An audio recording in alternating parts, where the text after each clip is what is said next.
주님께서 여러분과 함께 마테오가 전한 거룩한 복음입니다.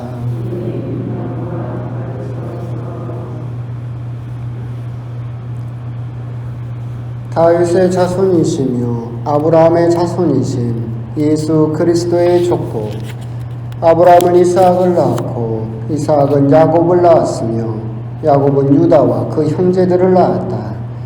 유다는 타마르에게서 페레츠와 제라를 낳았고 페레츠는 헤츠론을 낳았으며 헤츠론은 람을 낳았다. 람은 암미나답을 낳았고 암미나답은 나우손을 낳았으며 나우손은 살몬을 낳았다. 살몬은 라합에게서 보아즈를 낳았고 보아즈는 룻에게서 오벳을 낳았다. 오벳은 이사이를 낳고 이사이는 다윗 임금을 낳았다. 다윗은 우리아의 아내에게서 솔로몬을 낳고 솔로몬은 르하보암을 낳았으며 르하보암은 아비야를 낳고 아비압은 아삽을 낳았다. 아삽은 여호사밧을 낳고 여호사밧은 여호람을 낳았으며 여호람은 우찌야를 낳았다. 우찌야는 요탐을 낳고 요탐은 아하즈를 낳았으며 아하즈야는 히즈키야를 낳았다. 히즈키야는 므낫세를 낳고 므낫세는 아몬을 낳았으며 아몬은 요시야를 낳았다. 요시야는 바빌론 유배 때에 여호야킨과 그 동생을 낳았다. 바빌론 유배 뒤에 여호야킨은 스알티엘을 낳고 스알티엘은 주룹바벨을 낳았다. 주룹바벨은 아비웃을 낳고 아비웃은 에랴킴을 낳았으며 에랴킴은 아조르를 낳았다. 아조르는 차독을 낳고 차독은 아킴을 낳았으며 아킴은 엘리웃을 낳았다. 엘리웃은 에라자르를 낳고 에라자르는 마탄을 낳았으며 마탄은 야곱을 낳았다. 야곱은 마리아의 남편 요셉을 낳았는데 마리아에게서 그리스도라고 불리는 예수님께서 태어나셨다. 그리하여 이 모든 세대의 수는 아브라함부터 다윗까지가 14대이고 다윗부터 바빌론 유배까지가 14대이며 바빌론 유배부터 그리스도까지가 14대이다. 주님의 말씀입니다.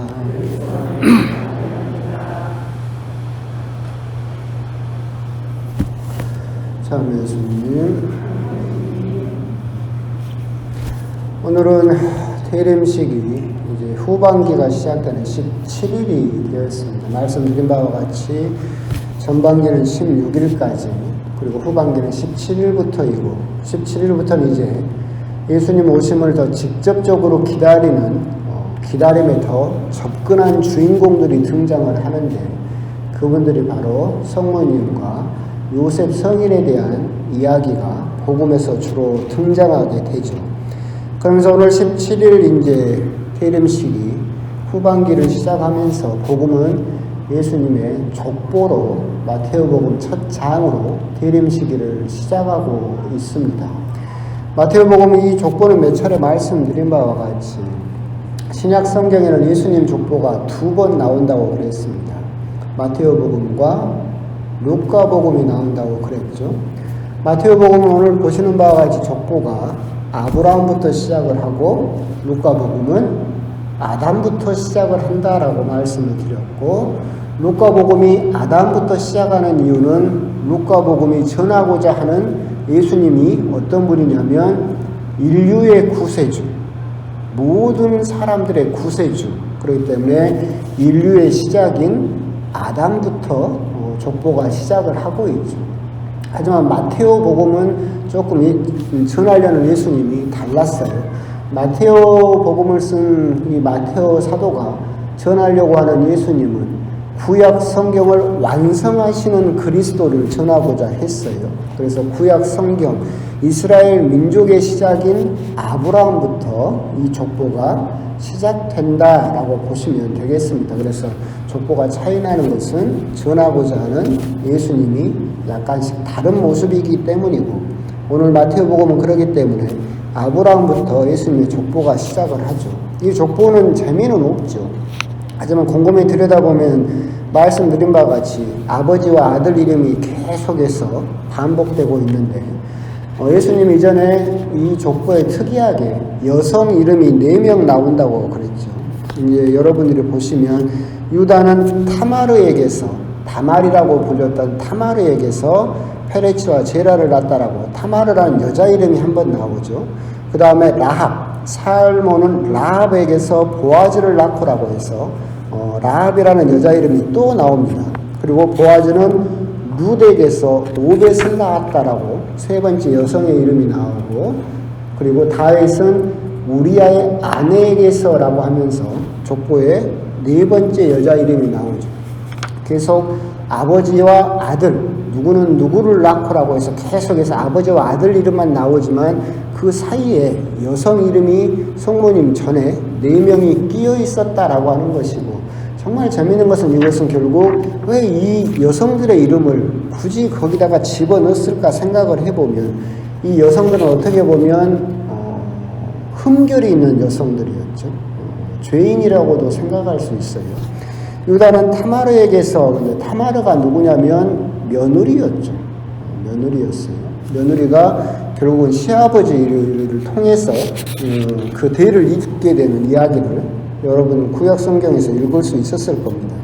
라합에게서 보아즈를 낳았고, 라합은 누구였냐면 창녀였었죠. 보아즈는 룻에게서, 룻은 누구냐면 죄는 지은 적이 없어요. 여러분들이 룻기를 보면. 하지만 룻은 이스라엘 사람들이 생각하기에 구원받을 수 없는 이방인 여자였어요. 그러죠. 그 다음에 다윗은 우리아의 아내, 우리아의 아내가 누구냐면 간통했죠. 그렇죠? 그러니까 이 여성들의 이름을 굳이 족보에다가, 아버지와 아들 사이로 이어지는 족보에다가 이 죄인이라고 불릴 수 있는 여인들의 이름을 굳이 넣은 것은 무엇이냐면 구원의 역사라고 하는 것이 그렇게 우리가 생각하는 것처럼 어떤 특별하고 고귀하고 깨끗한 사람들만으로 구원의 역사가 이루어지는 것은 아니다. 하느님께서는 죄인들을 통해서도 그 죄인들의 모습을 바꿈으로써 당신의 구원 역사를 이루고 계신다라고 하는 것을 알려주고 싶었기 때문에 굳이 족보에다가 어떻게 보면 흠결이 있고 죄인이라고 불릴 수 있는 여성들의 이름을 굳이 상기시키도록 넣었다라고 보시면 되겠습니다. 그러면서 또 재밌는 점은 뭐냐면 아버지와 아들이 계속 족보에 나오는데, 예수님에 닥쳤을 때 야곱은 마리아의 남편 요셉을 낳았다. 그럼 이 족보 순서대로 하면 요셉은 그리스도라고 불리는 예수를 낳았다라고 돼야 되는데, 이 족보는 뭐라고 이야기를 하고 있습니까? 마리아에게서 그리스도라고 불리는 예수가 태어나셨다라고 되어 있습니다. 그러니까 아버지 이름이 아니라 어머니 이름을 이야기를 하고 있고, 이 이야기는 결국 예수님은 족보는 이어져 오긴 했지만, 유다 혈통이라는 족보로 이어져 오긴 했지만 진짜 아버지는 요셉이 아니다라는 거죠.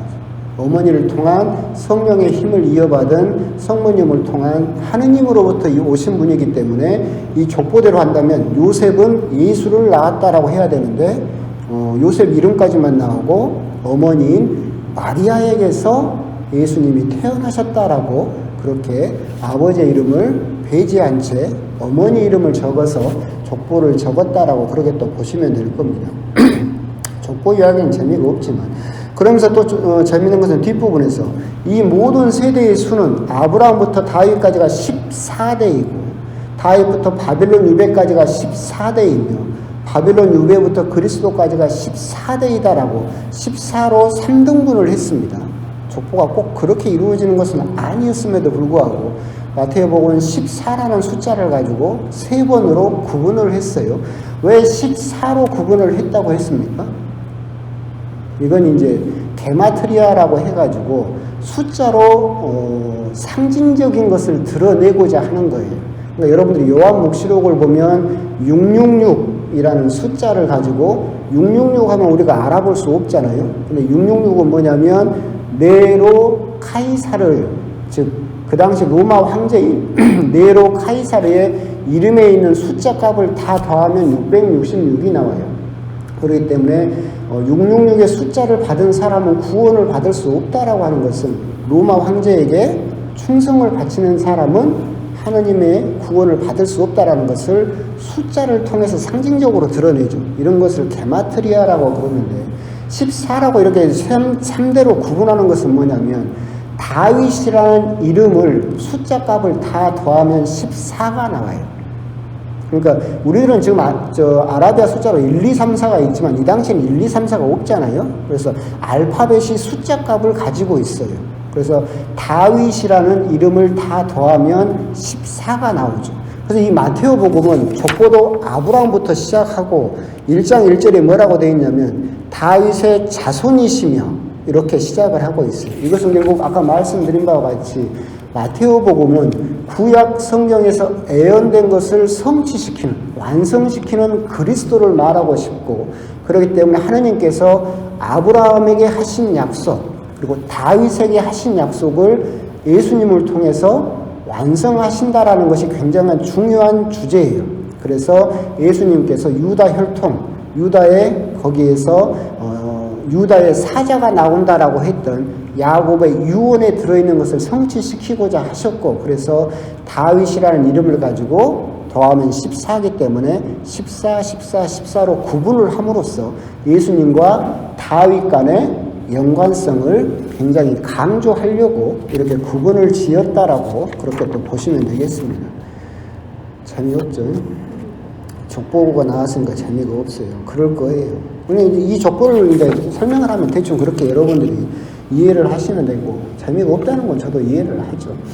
저희 복음을 보면서 이제 생각나는 이야기가 있었는데, 실제로 이제 어떤 자매님이 남편이 계속 냉담을 했어요. 그래서 성당동 가자, 성당동 가. 내 소원이 자기 손잡고 성당 가는 거라고 아무리 꼬셔도 성당을 안 가, 냉담하고. 그러다가 이제 막 계속 권유하니까 남편이 그래, 그러면 한번 가자. 그래가지고 딱 미사를 따라왔어요. 따라왔는데 하필 그날 복음이 이 복음이었어요. 그래서 미사가 끝나고 가면서 자매님이 생각을 해도 망했다.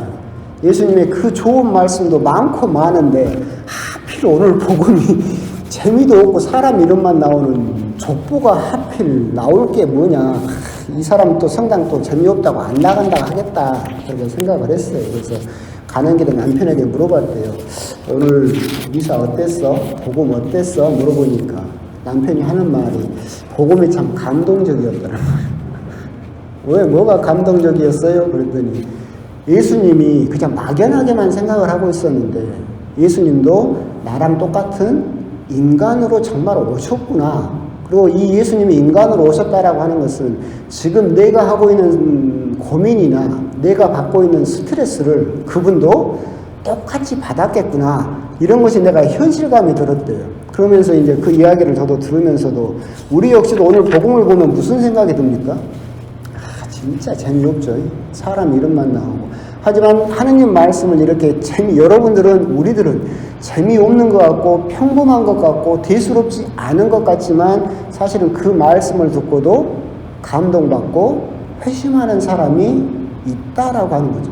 우리들은 하느님 말씀도 족보라고 하는 이 어떻게 보면 쓰잘데기 없는 것처럼 보이는 이 말씀도 그냥 우리들은 스쳐 지나가 버리기 쉽지만 하느님의 말씀은 결코 그렇게 쉽게 사라지지 않는다. 그 이야기는 결국 우리들이 하느님 말씀을 평가하기 이전에 거기에 대해서 우리가 조금 더 깊이 있게 다가갈 수 있는 그런 노력을 또한 해야 되지 않을까. 우리가 오늘 족보를 보면서도 진짜 재미없는 족보다라고 이렇게 넘어가는 것이 아니라 제가 아까 말씀드렸던 것처럼 마테오와 루카의 족보가 무슨 차이가 있고 왜 마테오 복음은 굳이 14대라고 구분을 지었고 여성 이름이 왜 4번이나 들어가 있고 왜 마리아에게서 예수님이 태어나셨다라고 이렇게 자꾸 설명을 드리는 이유도 우리가 쉽게 지나칠 수 있는 복음 구절은 없고 우리들은 쉽고 그냥 별 내용이 없을 거라고 생각하는 그 복음 내용 속에서도 하느님께서는 우리들에게 무슨 말을 계속해서 전하고 있다라고 하는 것을 우리들은 아울러서 생각할 필요가 있겠다. 그래서 오늘 복음도 사실은 재미가 없다라는 것도 저도 이해는 하지만 우리가 정말로 어쩔 때는 우리 입맛에 따라서 그냥 귀에 듣기 좋은 예수님 말씀만을 선별해서 그것만을 찾아 듣고 나머지는 별 의미가 없다고 생각해 버릴 수도 있지만 그 의미가 없다라고 생각하는 그 하느님의 말씀이 어떤 사람에게는 회심의 계기가 되는 큰 감동을 주는 말씀으로도 다가올 수 있다. 그래서 항상 눈을 뜨고 하느님 말씀을 새롭게 받아들이려고 하는 것, 그것이 또한 깨어있는, 준비하는 사람의 자세이지 않을까, 그런 점에 대해서도 생각하시면서 복음을 읽으실 때 항상 새로운 눈을 가지고 복음을 읽으려고 항상 스스로를 깨어있도록 채찍질하는 것, 그건 역시도 중요하다라고 하는 것을 오늘 복음을 통해서, 족보를 통해서 한번 또 곰곰이 또 묵상을 해보셨으면 좋겠습니다. 아멘.